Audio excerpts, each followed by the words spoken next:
screen? Yes, I'll do that. It's done, sir. It's done.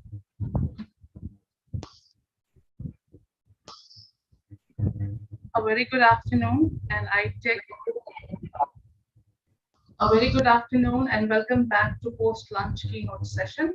I take the honor to invite Dr. Ram Sharma, Pro Vice Chancellor, University of Petroleum and Energy Studies, Dehradun, as a keynote address on the theme "How to Create MOOCs on a Budget."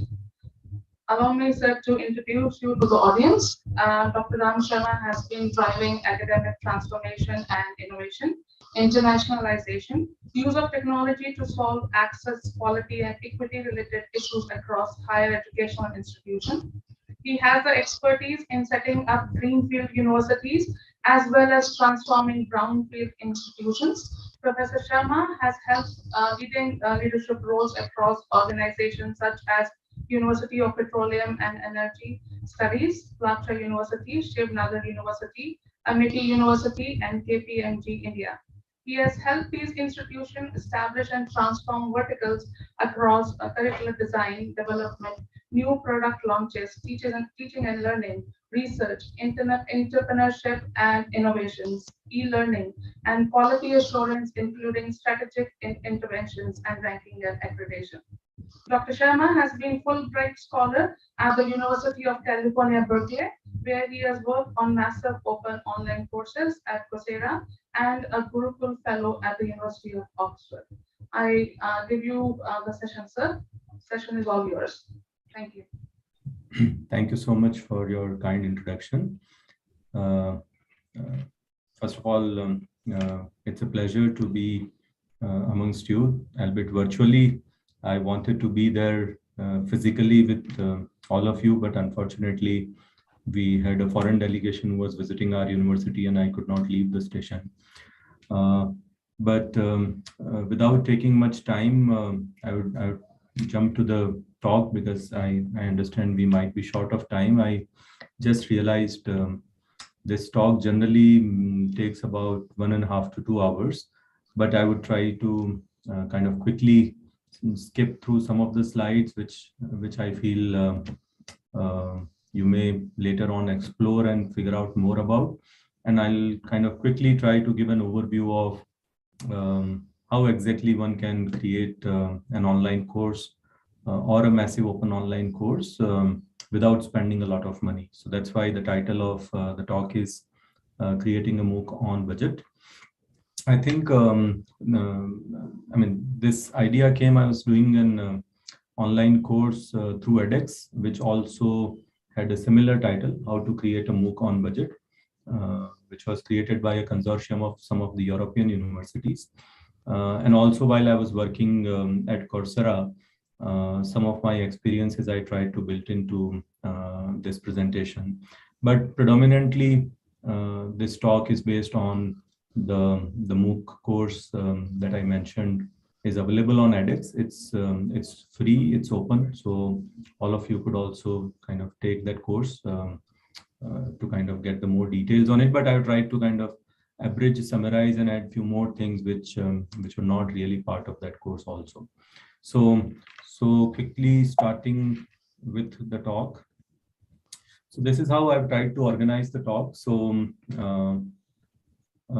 of course, when we think of designing an online course, possibly the first step is that how feasible it is to kind of design the online course, what is going to be the time, effort, energy, investment, all those things, and whether there is an opportunity or whether there are already good courses available. And therefore, you may not want to kind of spend a lot of, just a sec. And therefore, you may not want to spend a lot of time and effort for something which is a very, very good version is already available. So that becomes a part of feasibility and opportunity study. Then we come to the course design. How do you actually design the course? Then how do you actually develop the course, which means audio, video, kind of integrating, mounting with the learning management system and so on. I hope I'm audible. I think you can, okay, fine, thank you. And MOOC animation, by MOOC animation, I would mean that How do you kind of engage the learner? What are the kind of elements that one can incorporate in the MOOCs? What could be the communication plan? What could be the kind of graphics, fonts, color scheme, and all those things, which kind of gives the vibrancy and animation to the MOOC, is also an important piece. Then comes the assessment, quality control, and improvement. Assessment, of course, in online medium has a lot of challenge, and many academics kind of are skeptical of assessment in virtual environment, especially saying that descriptive kind of exams possibly may not be assessed well, and so on. How do you do quality control? What are the quality checkpoints and so on? And how do you kind of create an improvisation or improvement plan? And then once you've done the whole exercise, you've created a course, maybe you have offered the course also, you've taken student feedback also, then how do you kind of analyze the learner analytics, the learner responses, participation, what kind of reports could be produced? And when you are closing the course, then what could be the takeaways and learnings for the next cycle of offering for the same course? Or if you are planning to develop another course, then what could those takeaways be? So this is a broad structure of the talk.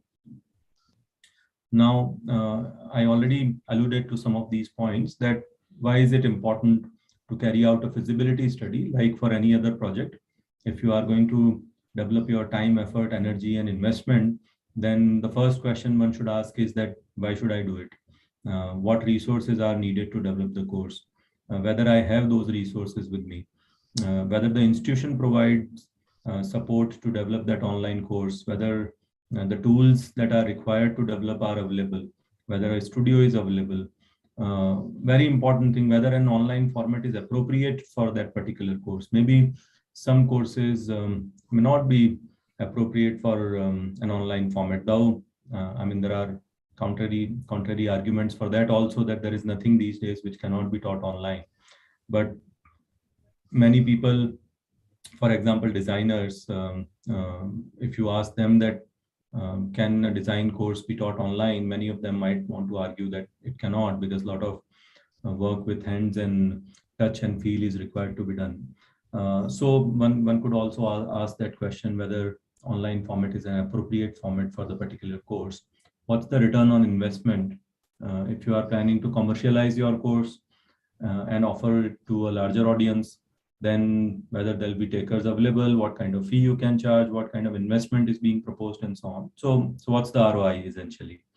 And is it finally, I mean, is it worth investing time and money? Because it does require a lot of effort, time, money, planning, and generally people who do it, they do it with their 9-to-5 job. So whether you have time and money with you to kind of create this kind of a course. There is a very simple approach, which is Carpe Diem approach to design a MOOC or an online course, which is, it has 6 steps, starting from a blueprint, which is stage one, to kind of designing and planning the next steps, which is stage 6.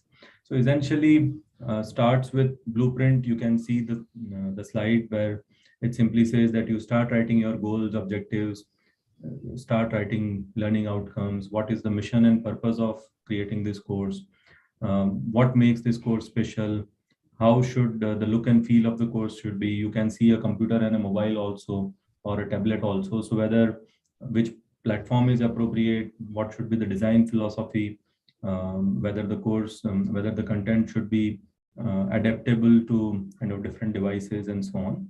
So essentially creating this blueprint of the course on a piece of paper, not in the mind, then kind of bring the blueprint to a storyboard, which essentially is a kind of, one could have a large drawing board or something, which one can have a lot of sticky notes, as you could see here, some virtual sticky notes. And then you could start planning lecture 1, lecture 2, lecture 3, and so on. And then you could say topic 1, and then with each topic, one could say, this is the learning objective, this is the content, this is the activity that I would want to do, and so on. So one can then start kind of creating a visual picture of sort of the whole thing, and that is kind of a storyboard. is also used. This term is used widely by designers, storyboarding.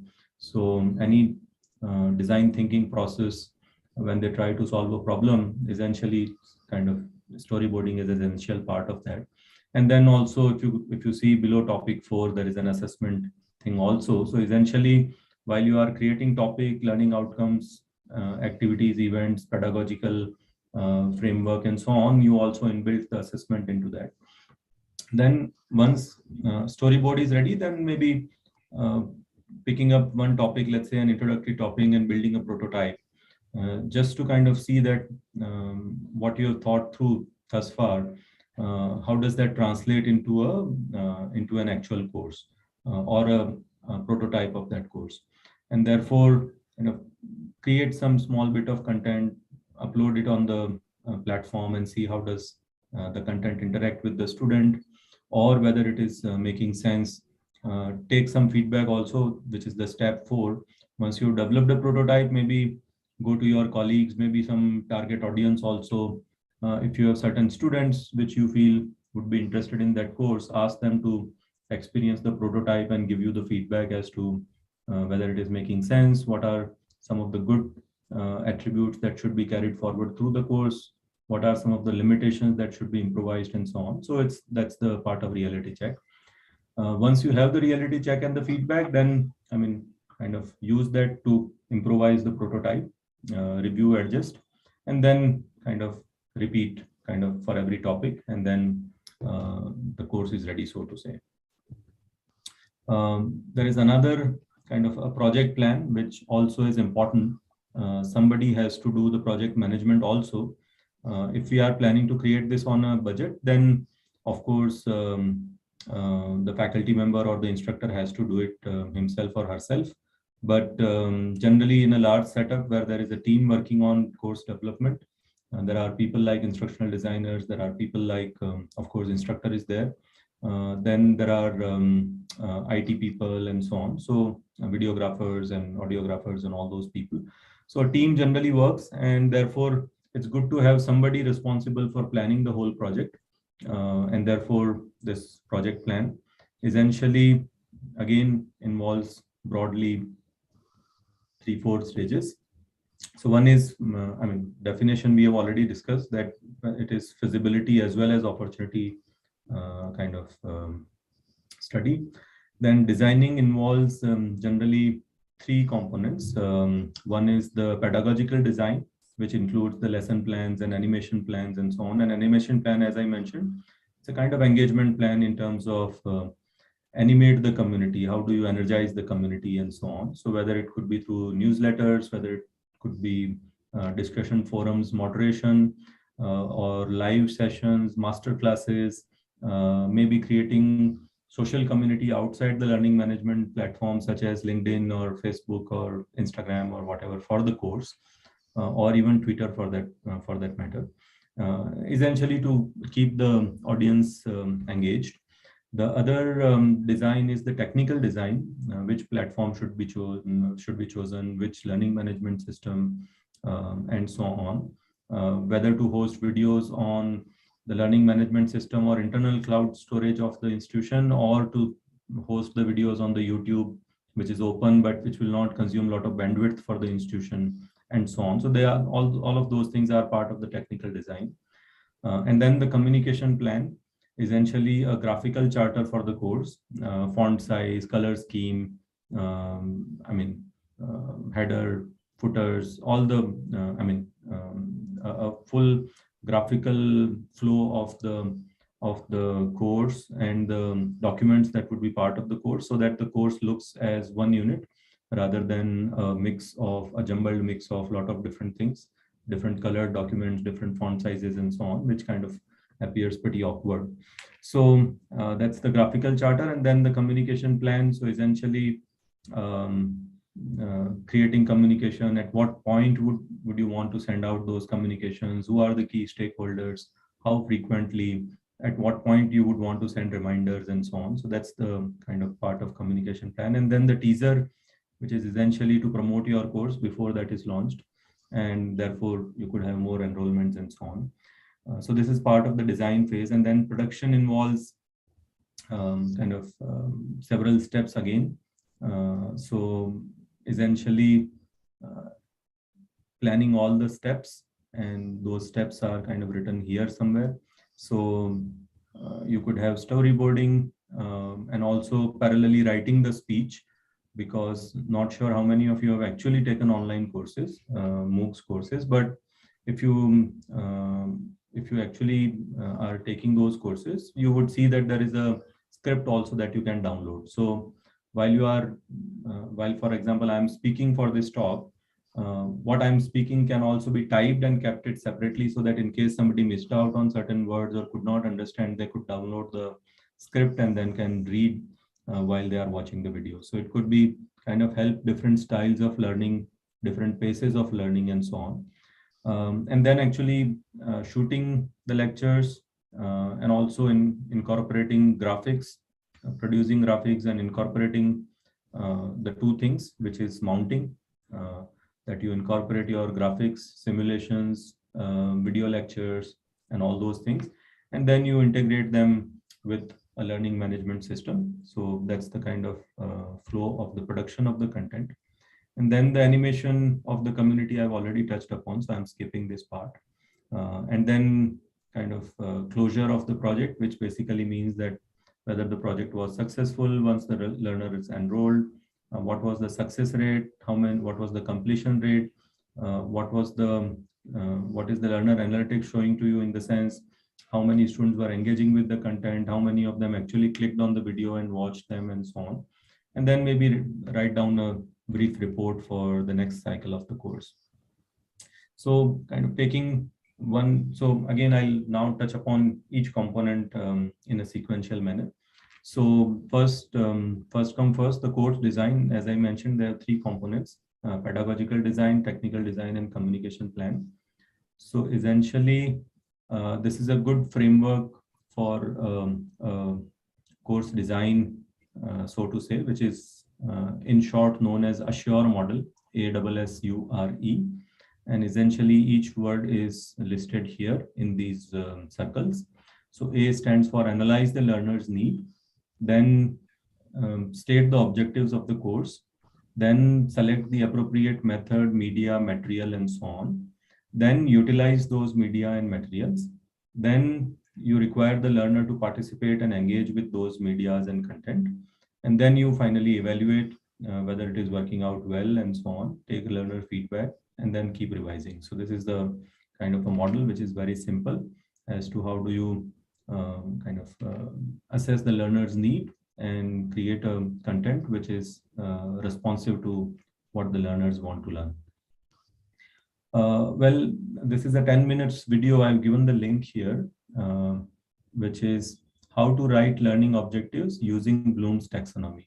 So I'm presuming that many of you are from education, teachers training program and education background. So you would know what Bloom's taxonomy is and so on. So I will not spend a lot of time on this one because, as I said, this is a 10 minutes video, but in your free time, you could search this on Google, how to write learning objectives using Bloom's taxonomy. And you could kind of play this video. Hello, and welcome to this video. This is from Johns Hopkins University. And if you can see, it's mentioned here, Johns Hopkins logo. And so if you, this video, I'll just, under the leadership of tiered model of classifying. So essentially from remembering to creating, which is the hierarchy of the learning, creating being the highest kind of way of learning and kind of recreating. Also, it gives a lot of explanations and details as to how this works. And essentially, it also gives an interesting, just a sec, I think there is an issue at my end on the bandwidth, but essentially it explains very nicely as to how to write your learning objectives. So start with a sentence, stem sentence, then determine the learning objective, and then consult the Bloom's wheel to select the appropriate label and verb. And let me see, I can show, if I can show you Bloom's wheel also. Okay, so this is Bloom's wheel, which is also given, and there are a lot of adjectives and verbs which are given. And depending on which dimension or which order of learning you want to assess, you could appropriately choose a verb and an adjective, and so on. So and this is the link, ep dot Johns Hopkins University, which is JHU dot. So this, I think, I hope you would be able to explore later. Hello. This is another kind of similar framework from Iowa State University, which again kind of reproduces the Bloom's pyramid in a slightly different form. The knowledge dimension and the cognitive process dimension. Of course, these are like lower order kind of techniques to assess the learning, and these are the higher order kind of learning so create, design, assemble, generate, these kind of verbs, reflect, judge, determine, check, they all are like kind of assessing the higher order learning, whereas list, recognize, recall, identify, they are more memory based, which is knowledge dimension, factual, conceptual, procedural, and so on. Whereas remember, understanding, lower order learnings and kind of higher order learning. So these are like representation of. There is another interesting online tool, which is how do you write the learning objectives by Arizona State University. Here is the link, teachonline.asu.edu/objective builder. Now, if you click on this, is my screen visible? This learning objectives builder.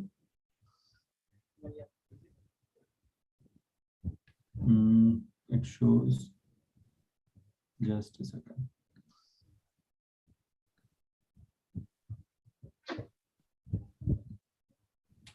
Is it visible now? Yes, visible. Okay, so essentially one can start an online project. It's an online tool by which it can help you write the learning objectives for the course. One can start, so you can choose a particular cognitive domain, whether you want to assess a lower order learning or whether you want to assess a higher order learning. So if you want to, let's say, then it asks you to choose a word. So let's say evaluate.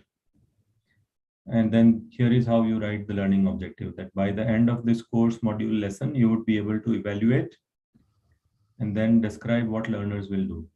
So essentially you will say evaluate how the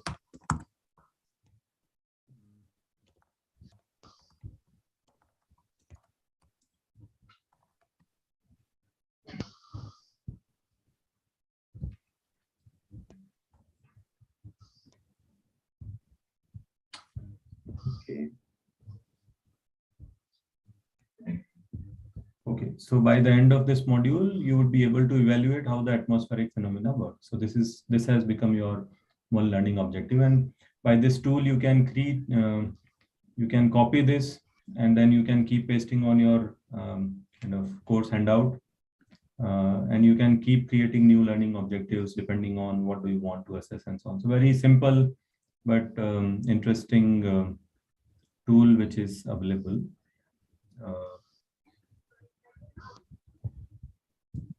Okay, similarly, and while you are doing the pedagogical design, so I mean, it's generally very simple that and this could be actually replicated to a physical classroom also, not necessarily only for online class. For example, you could have a module title. What is the module overview? What are the module learning objectives? What are the teaching strategies for each module? So one could say introduction to topic something, then voiceover PPT, then whiteboard demo, then software screen capture demo, whatever. So the teaching strategies could be listed down, and learning activities and assessments could also be listed down. That learning activities will be students will discuss, a short essay assignment, students will explain something, and then the assessment will be students complete a project that requires them to calculate and apply solving a scenario problem and so on. And what are the resources for every module? So here also there is just a sec.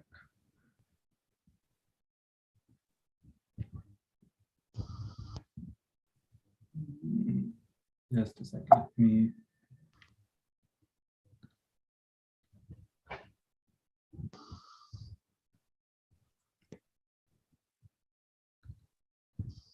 Wanted to show this. Okay. Is it visible, the course design metrics now? Not yet. Okay. So essentially, again, this is also from Johns Hopkins University. So essentially, introduction, course information, instructor, who's the instructional designer, when did the development start, what is the targeted delivery, instructor's email, contact details, phone number, who's the project manager, and so on. Course description, then course learning objectives, then course design. This slide is, this table is what I had shown on the slide actually, and so on. And this could be kind of replicated for each module, each topic, and so on. So this is generally a nice way of capturing the project management part of it, so that one could track whether the project is progressing well, whether it is on the timelines, whether it is meeting the timelines, and so on. And this is the part of the technical design, which involves essentially software part, hardware part, and the support part. So software is, I'm sure you all are aware with a learning management system. Essentially, the platform where all the content is hosted and where all the interactions between an instructor and the students take place, which has several features, essentially end-to-end facility for delivering of the lecture, including registration to content posting, to discussion forums, to assessments, plagiarism check tools, different access rights, generation of certificates, even fee payments are possible, and so on. So essentially, it kind of takes care of end-to-end requirements of online learning. Similarly, hardware choices are also to be made, which I had already mentioned that it depends on the resources available and also on the philosophy. For example, if you want to create more of an open educational resource kind of content, possibly posting on YouTube might be a good idea. But if you want to create something which is a proprietary material, possibly posting on your internal learning management system could be a better idea. And then support, of course, you need IT people who could manage the learning management system, who could do learner analytics for you, who could do troubleshooting if there are issues or challenges, and so on. So generally, these are building blocks of the online learning infrastructure. Generally, while choosing a learning management system, these are some of the key kind of requirements which one should keep in mind. What is the learning environment, content management, customization, whether it is possible or not, progress tracking, learner analytics and reporting is possible or not. So these are some of the features that generally the popular learning management systems do have, but still it's a good practice to kind of ensure that the learning management system that you are going to use has all these features. This one I do feel is very important, the 12th point, which is whether it is COM compliant or not. Essentially, it means that today you are choosing a particular learning management system, but tomorrow you want to change it to another learning management system. So whether the material that you posted on this learning management system is transferable or interoperable with another learning management system. So there is a technical term which is COM compliant, or learning tools interoperability. So whether the content could be interoperable with different platforms. So this requirement is quite a kind of basic requirement which one should check while choosing a learning management system. And of course, user friendliness and all those things, they are listed here. These are some of the popular learning management system. Of course, this data is a little old, 2018 data, but this is what I could find, a nice graphic online. So at least that time, 3-4 years back, Blackboard used to be the leader in the learning management system, and Canvas was also catching up pretty fast. Blackboard is the oldest, and it used to be at some point most popular learning management system, but Canvas has, I think, now exceeded or has taken over better market share than Blackboard. And Moodle also is kind of the third open source popular learning management system. So some of them are listed here. This I can skip possibly. I just wanted to give you a sense of the market shares of different LMSs and how they've evolved over time, especially in the US market. And communication plan, as I mentioned, one should create video sound quality requirements clearly. If you, I'm not sure how many of you actually saw Swayam content development guidelines, but if you see, they have clearly mentioned that this should be the aspect ratio for video. The resolution should be of this quality. The frame speed should be of minimum this speed, and so on. So they have given a lot of detailed technical requirement on the video quality. And similarly on the audio quality also, they have given several pointers as to what are those basic requirements. So it's a good practice to write those things before you jump on to developing the course, so that your course has consistently met those requirements, and there is a continuum of look and feel and the quality in the course. Also, if you are preparing course through your institution, then the logo, the brand guidelines, the color scheme, the fonts, and all those things should be as per the institutional brand guidelines, which is a good thing to have. Consistency in the look and the feel, which is also very important, so that it does not appear that the content has been taken from 10 different places and just has been simply put together. And then also marketing and promotional strategy as to how would you promote the course, and then a teaser for the course, as I mentioned. In the production phase, I think again, project planning is very important. Very basic questions are important as to what are the things which are to be done, and a weekly plan on how the course development or production will progress. So for example, week 0, if we decide that we will do the overview, course navigation, interviews, surveys, discussions, and so on. So these are the things to do. And so what is to be done, then why is to be done, what is the reason of kind of doing this thing. So again, writing down everything in detail. Then what are the learning resources which would be required, whether it is a video or is it an existing source or material which is available online, open educational resources, or a PDF file or a PowerPoint or a simulator, this thing which is available online. So essentially writing down all those things clearly as to what learning resources will be used. And then what are the tools which would be used, whether video, photo, quotations, Google Forms, questions, what forums, what kind of videos, and so on.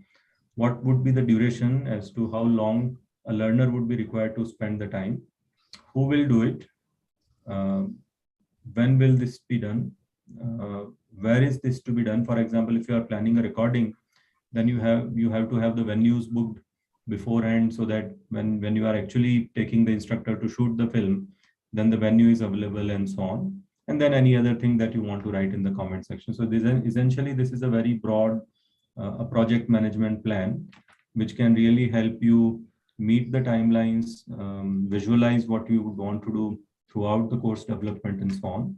And it could be a very handy tool when it comes to kind of project monitoring and whether you are moving on the right direction and at right pace. So essentially, content creation, this I had shown on one of the first couple of slides, is that speech writing, which is a script, and for example, it can also help the instructor to kind of read it from a prompter, a teleprompter. Then, of course, there is a storyboard, there is a shooting and a graphics plan, and then both these are integrated, mounted together, and then they are integrated with the learning management system. There are several video styles which one can choose from. Again, there is a Khan Academy style. Generally, the instructor video or the faculty face is not visible, but generally whiteboard kind of a thing is visible where somebody is writing with a marker and the video is filming this writing and the voiceover is running in the background. So if I'm teaching, for example, a maths problem, I will simply put the camera on a whiteboard and a marker where I'm writing, and I'll keep speaking. So my voice is being recorded and the learner will see that a video is running where equation is being written and somebody is speaking. So that's essentially a very cost-effective, cost-friendly way, because video is not there. So essentially the bandwidth is also saved, single camera can work and so on. Or even on a plain paper, this can be written. One need not even have a whiteboard. So generally quite decentralized way of creating a course in a Khan Academy style. And then standard alternative also is, which you might have seen in many Coursera, edX and other courses, is picture-in-picture kind of a thing, that whether if I am speaking here, maybe on top, or for example, if the screen has a slide, as this particular talk has, that you are seeing the slide, and then on maybe one of the corners, you would have a small window wherein you could see the face of the speaker and so on. So that's kind of brings in a little more of interactivity in that style, which is maybe a step ahead of Khan Academy kind of a style. And then one could also keep introducing simulations and several other tools and techniques while creating these courses. Now, I mean, there are certain tips also which I have written here, that if the focus is more on story rather than formula or bullet points, then it's kind of a good practice to have the faculty or the instructor on the full screen. Whereas if the focus is more on an equation, then possibly a picture-in-picture or a Khan Academy style would be a better option. So, and then there are kind of lecture capture devices wherein you can later on merge certain windows and edit and so on. So there are several software tools, Panopto, Kaltura, Integrity, and so on, so which are kind of commonly available. Some of them are paid also, but free versions are also available. Then also stop motion. So essentially, I mean, where to take pauses and so on, which then becomes later on easier while you are editing. Even if, let's say, if I'm speaking one sentence and I kind of messed it up in between somewhere, then the editing becomes difficult if I'm speaking continuously. Whereas, let's say I speak one sentence, then I take a pause, and then I speak the next sentence, then I take another pause and so on. So even if I kind of made a mistake or something at a particular time, I can just after the pause, repeat the same thing and then move on. And at the time of editing, those pauses are very easy to kind of identify, cut and take it out. So the life of the editor becomes much more easier if you are following that practice. In STEM subjects, it's kind of good to show real experiments also, which are, many of them are available on YouTube and so on. Be cognizant of permissions, copyrights, and so on, while kind of using open educational resources. Generally, no background is best for visual clarity. Green screen, of course, is very nice. You can later on change the background to anything that you like to. So these are some of the basic tips. Basic facts, again, live recordings, like the way I'm speaking now, and if somebody is recording and later this could be produced without editing or maybe a small bit of editing, this is the kind of fastest thing. If I speak like this for 10 lectures, then possibly it could become a small module of sorts, a course in some form. So they are quicker to produce, and they are kind of cheap also, not very expensive. And then empirical data suggests that shorter videos, about 6 minutes of duration, is the best or ideal duration. Not too long, not too short is the kind of thumb rule, so to say.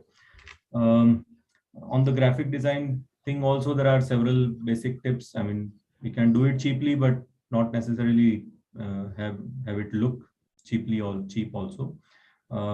Lightweight, essentially not to kind of clutter too many things in the video. Clarity, orderliness, no distraction. Minimal objects around in the video. The choice of presentation techniques. Many faculty members have this kind of inclination towards using lots of Word file and PDF files, kind of copying them and pasting on the PowerPoint slides may not be a good idea. So essentially should be avoided. Bullet points, very small amount of text and so on is a good kind of practice. Layout should be consistent. Typography should also be easy to read and so on. And graphics also should be appropriately used. If you are using a kind of process which you want to explain, that instead of showing the final process diagram, it's good to kind of show the step-by-step the process, and which then results into a final process diagram or a process chart. Again, very basic things, but very important tips that many of us we generally do not realize while we speak. Even I do those things, but being mindful and being aware of what you do while you are speaking on a video is important. So showing your videos to colleagues, taking their feedbacks is important. So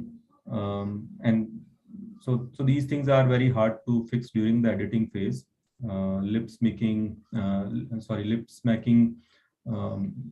some gestures if you are using them too many times, burying hands, for example, if I'm not showing my hands at all while speaking, which is so on. So this is the second point that I'm trying to follow in this lecture, that use open body posture, in the sense you are sitting with your arms open and kind of having this flow with the audience, so that despite the fact that the audience is sitting very far from you, there is a sense of interaction between the speaker and the audience, as opposed to the closed body posture. So if I close my body posture like this and sit like this and talk, possibly it might appear monotonous, and it kind of has chances of disengaging the audiences. So it's always a good practice to adopt an open body posture. And then create design templates which can save a lot of time later. Like you might have used PowerPoint slides which have different design templates and so on. So it's a good idea to have them ready. If the institutional brand guidelines have certain templates ready, please use them, so that it kind of saves a lot of time, and also would not require you to think about designing too much. I mean, you have a template and you can simply use that template. Also setting up the studio. So please try to make the situation repeatable, because let's say during the time of editing phase, you realize that maybe that piece was not coming out clearly, and therefore you would want to refilm that. Now, if the studio situation is not repeatable, and if you refilm that and later integrate, then it would kind of appear graft within the overall scheme of things, that the video is moving in a certain thing with a certain background at a certain point, and all of a sudden the video comes with a different background. So it would look very awkward. So the background, the lighting and everything should be as far as possible repeatable in the place where you are filming the lectures. Use indirect lighting rather than the direct lighting, because direct lighting leads to shadows and so on. Keep the mic invisible. If there is a mic, then of course keep it invisible. And sound check, sound quality is quite vital. So do see that whether there are hiss or noise or kind of reverberation, which is echo, which is coming in. All those basic things, but important things are to be kept. Getting started during recording, making editing easier. So as I already mentioned, that it's better to speak one sentence, take a pause, speak another sentence, take a pause, speak another sentence, and so on, so that the editing becomes easier later. And try to be not dull while you are teaching online or trying to teach online. Try to be a little mobile, try to move a little bit, and at least even if you are not, but at least try to look motivated and motivating for learners also. So that's also very important piece. I mean, generally all these elements are relevant for a face-to-face classroom also, but somewhere after we start teaching for a little longer time, some of these elements, they take a back seat unless you actively and consciously try to bring them to the front and keep practicing them. And then these are kind of editing phases. So generally faculty members do not do it, but still it is good to know that what are some of the things that you can keep in mind while filming it so that the editing later becomes easier. So cropping, color adjustment, and similarly audio cleanup, also equalization, noise reduction, dynamic compression, time compression, all those things are there. So editors would generally know. One may not, I mean, the instructor generally need not bother about these things, but as I said, it's good to be aware of these things while actually filming the course. It's also important to note that it's not necessary that you yourself create everything. Curating the content is also possible. There are several good quality content available online. You can simply provide the link to the students where they can go and watch a particular topic that they want them to understand. So there are open educational resources of several kinds, which allows you to use them in different formats. So retain, reuse, revise, remix, redistribute, and so on. So depending on the copyrights which are mentioned on the content, you can kind of repurpose the content, or you kind of have to give it as it is to students. So that one has to be mindful of. And for example, there are several open source contents available. Various links are given here, including simulations and so on. So let me open, for example, one simulation.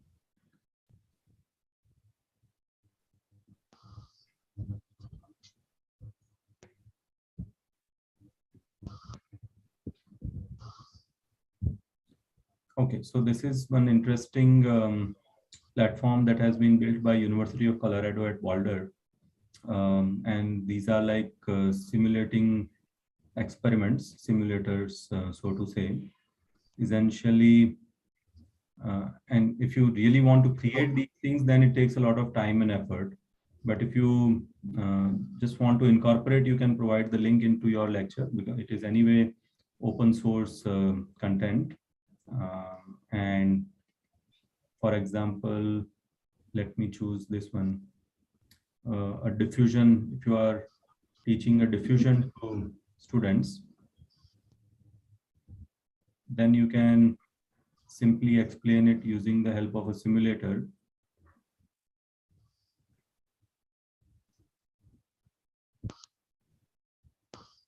Okay, so for example, I introduce 10 number of particles and another 10 number of particles in both the boxes.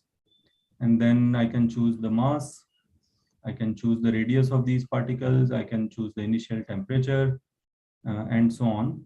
Let's say I made the initial temperature to be 500 for this box and 300 for this box. And then if I remove the divider, then it shows me the diffusion in some form, how the diffusion is happening across the boundary line. And one can then keep changing different parameters. You can change the radius of the particle, mass of the particle. You can change the numbers also. You can also see how the center of mass is behaving at the bottom now when I click on this center of mass. If I change the particle flow rate, that's also kind of shown here. One can see the scale also. One can put a stopwatch also on the top. So this can give a very nice understanding to students and learners as to how the systems work. So while you are trying to explain the same phenomena through a physics equation, it could be possibly a dry theoretical knowledge for a student, whereas if you use simulation based tool, then it could possibly be a very interesting visual experience for the students. And there are several of these things which I have listed, and I mean hundreds and thousands of them are available online anyway. So one has to actually curate the content, which is also kind of an important role that teachers play these days, because information anyway is available. Okay, and then if you really want to create it yourself, then of course it takes a lot of time and effort, which is I've listed down just now here. How could you do that? But I mean, I would suggest that for practical purposes, if one wants to keep it low cost, then creating simulations may not be a good idea. Rather, using what is available already is a better idea.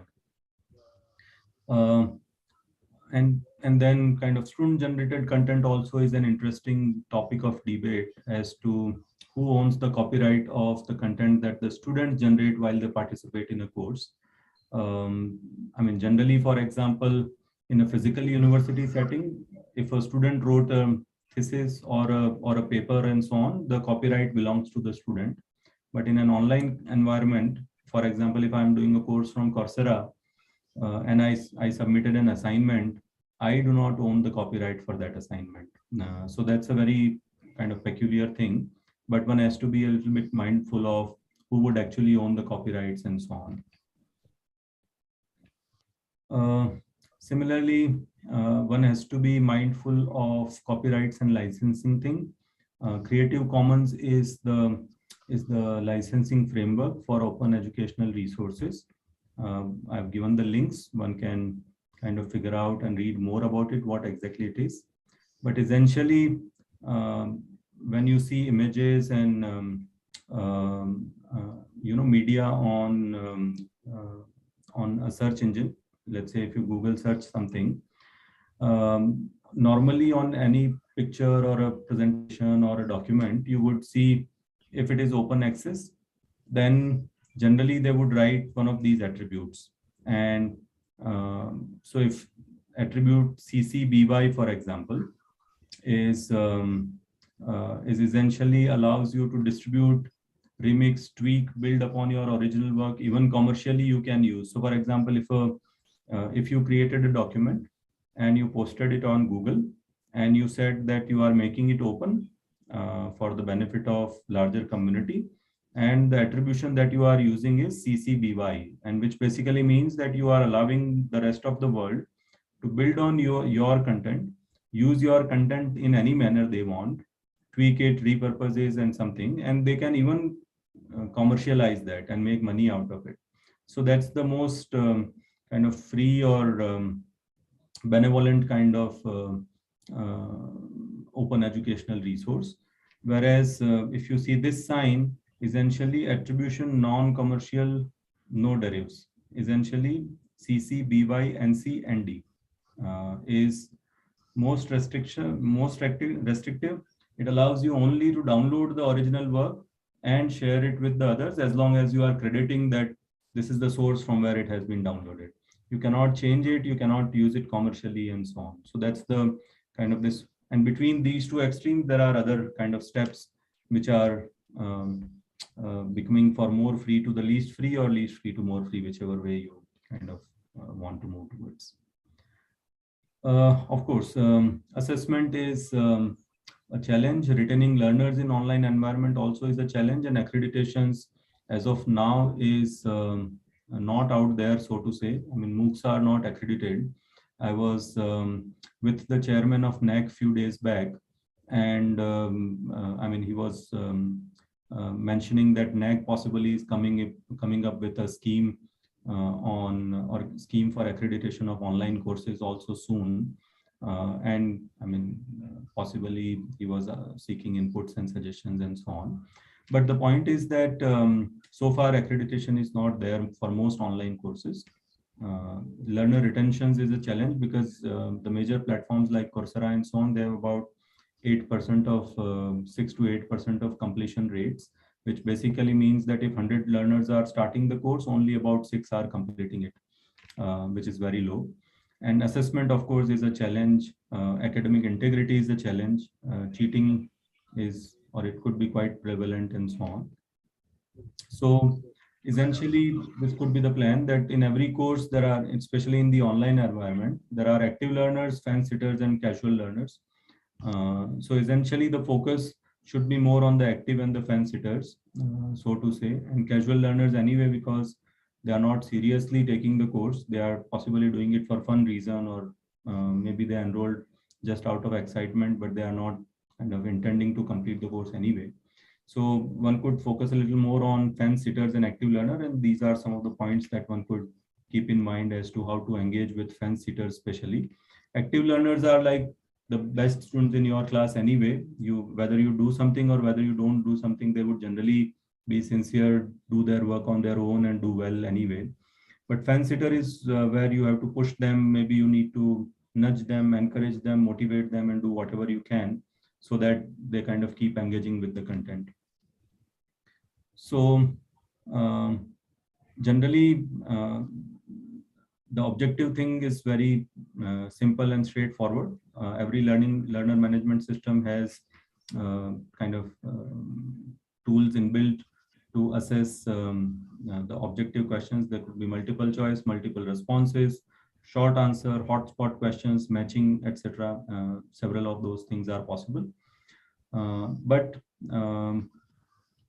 the challenge comes when it's a subjective exam. I mean, one might argue that subjective exam is also possible in an online environment, which is true, provided your class size is 60, 100, 200, and so on. But for example, if your class size is 100,000 or 1 lakh or 2 lakh students or 10 lakh students, then naturally you cannot go through all the answers that they've written and kind of grade them. So peer assessment is one tool which is used widely by most online platforms, essay type questions and so on. However, interestingly, there are two tools which are which have been developed, one by MIT and Harvard platform edX, which is automated essay scoring, AES, which I mentioned here. Essentially, it's a machine learning based tool. So if a faculty member assesses, first create a grading rubric, assessment rubric, and then assesses, let's say, first 100 essays and feeds into the system. So essentially it becomes the training data for the machine. And then let the machine assess the remaining, let's say if there are 10 lakhs assignments. So instructor has to assess 10 based on a grading rubric, feeds the data into the machine as to what was the rationale of giving certain grades or marks. Then the system will train that basis the grade that the instructor gave. And using that data, then the system can check the remaining 9,90,900 kind of essays. So, and that's very accurate, so to say, this algorithm that has been developed at MIT. There is another algorithm that UCLA researchers have created, University of California at Los Angeles, which they have named as Calibrated Peer Review, CPR. Essentially, the model is that in a class, let's say if we have 60 students, and out of those 60 students, let's say 10 are your best students, they are doing really well and they understand the content, they are doing very well on the exams and so on. So if they are assessing their peers, then the weightage given to their marks is higher than the weightage given to the other learners. And therefore there is a learner profile which is created. And basis that profile, different weightages are given to those learners when they are assessing their peer work. And therefore, the final mark that a student receives is a weighted average of all the different peers that they actually assessed them. And this also is fairly kind of accurate, so to say. So, and then of course, subjective kind of questions, they allows you to assess the higher order learning on Bloom's taxonomy and so on. Now there are various debates on how reliable the peer assessment is, and that depends on, of course, several things. Both these techniques, automated essay reviews and the UCLA's calibrated peer review, they are fairly accurate. The research has shown that they are in fact better accurate. They are more accurate than an instructor checking 500 copies. Because the instructor himself or herself tend to lose interest after checking 100 to 200 copies, and then there could be inconsistencies in the way they are giving marks for the same kind of response, but machine does not do that. So in fact, the machine-based or a calibrated peer review is more reliable, more accurate, more consistent in comparison to a human being, is what has been proven by research. Of course, the assessment or assignment has to be well designed, and the grading rubric also has to be kind of well defined, so to say. This is a general or rather an example of a grading rubric. How do you create one? So for example, a score of 6, generally any response will be, so this particular grading rubric for an essay is saying that it would consist of 4 components. quality of ideas in the essay, how the essay has been organized, how's the writing style, and what is the grammar and the uses in the essay. And then for each component, they have given a grading score of 1 to 6. Excuse me, sir. Can we wind up the session in 5 minutes so that we have time for interaction and taking questions? I think there are Yes, questions. yes, absolutely. I'm mindful of time. I'm watching my watch periodically, so I will finish in 5 minutes. Thank you, sir, so much. Okay. So, and then they have these 0 to 6 points, which one can kind of refer to, that whether the organization was clear or it lacks completely the structure or it's not written or something. So based on that, anybody can kind of start giving those marks or grades. And then these are some of the benefits of the rubrics. And these are the stages of peer assessment. These are some of the problems that have been cited with peer assessment, especially related to accuracy and so on. Also, scheduling. When do you actually schedule? Because for this to work, all the learners have to assess in a particular window of 2-3 days, 4 days, and so on. Otherwise, it creates kind of inconsistencies that certain learners can be left out if they did not submit the assignment in time, or all their fellow peers, they did not complete their part of assessment in time. So there are some logistical challenges which are out there.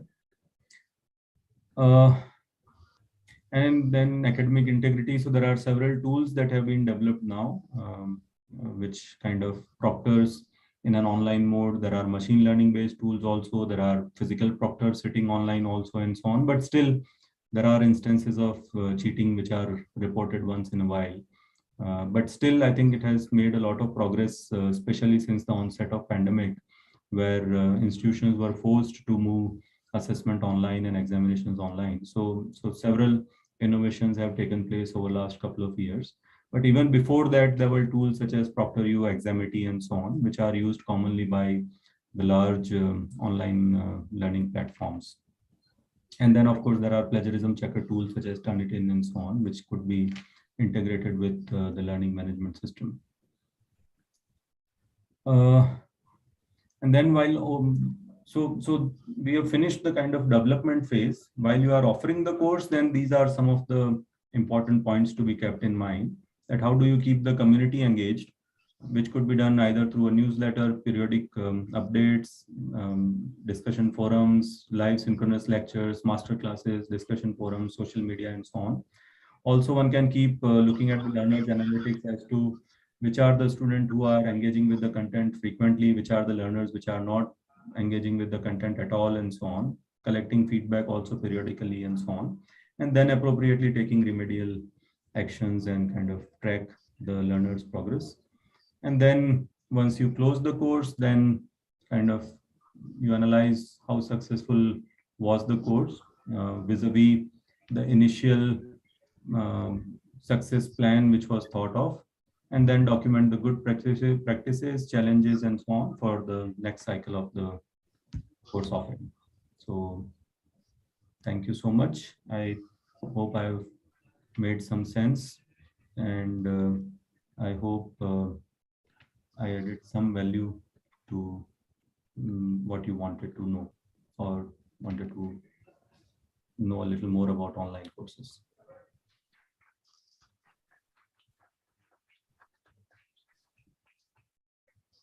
Thank you, sir, for a very comprehensive deliberations on, the different components of MOOCs and what you have to be mindful of, and how can you start from objectives to different activities to assessment, and also the sharing of resources. I'm pretty sure that this would help us to go a way forward in this direction. There are many questions. I try to put them in common themes, and I would be asking a couple of them as the time permits. It is sometimes suggested like you can, go from blended courses to MOOCs. That's the route you need to, take. What is your take on this? Okay, so I think it's a very basic thing which I had mentioned in the very first point about the feasibility and the ROI and the and the nature of the course itself. So there is no one size fit all kind of rule. I would believe it depends on the context, it depends on the situation, it depends on the learner need and so on. But I do believe that online content in general could be a very good supplement to what we do face to face.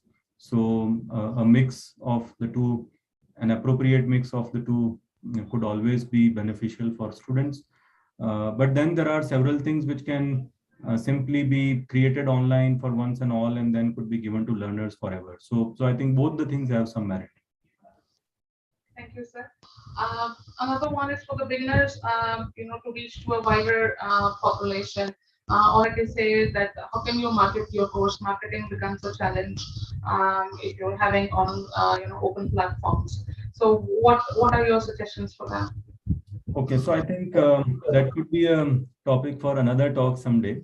Uh, so see, there is a very interesting course on Coursera. It's a specialization on social media marketing, which basically gives a framework to somebody as to how could you enhance and build your social profile such that the activities, the comments or the posts that you do gets much more wider visibility and reach, so to say. So one could start, let's say, one thing could be that if one is in academia and wants to have the course reach out to a large audience, then it's good to have, let's say, some academic influencers part of your network. You reach out to them, you follow them, you kind of start posting on their content so that they notice you, and then therefore when you post something, they possibly like or share or something, and because they have a large network, possibly it can give you a much more larger visibility. Thank you, sir. We have your contact, and when we are going in this route, I think we'll be contacting you and then asking for your suggestions and how to go forward with it. Thank you so much for your deliberations once again, sir. Thank you so much. Pleasure meeting you all.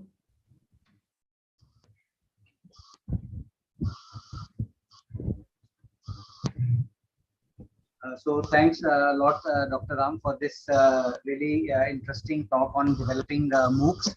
And I'm sure we are all on this path already, and we have an ongoing project with Commonwealth of Learning where our faculty has started developing MOOCs, and these MOOCs are being taken by our students in the current batches. So hopefully the data that comes out of this particular study would be interesting and could pave the way for future adoption of MOOCs in our institute. But whenever we require some help or guidance, we'll definitely get in touch with you. And thanks a lot for accepting our invitation once again to present the keynote address during the conference. Thank you so much. Thank you so much. Pleasure. Thank you, sir.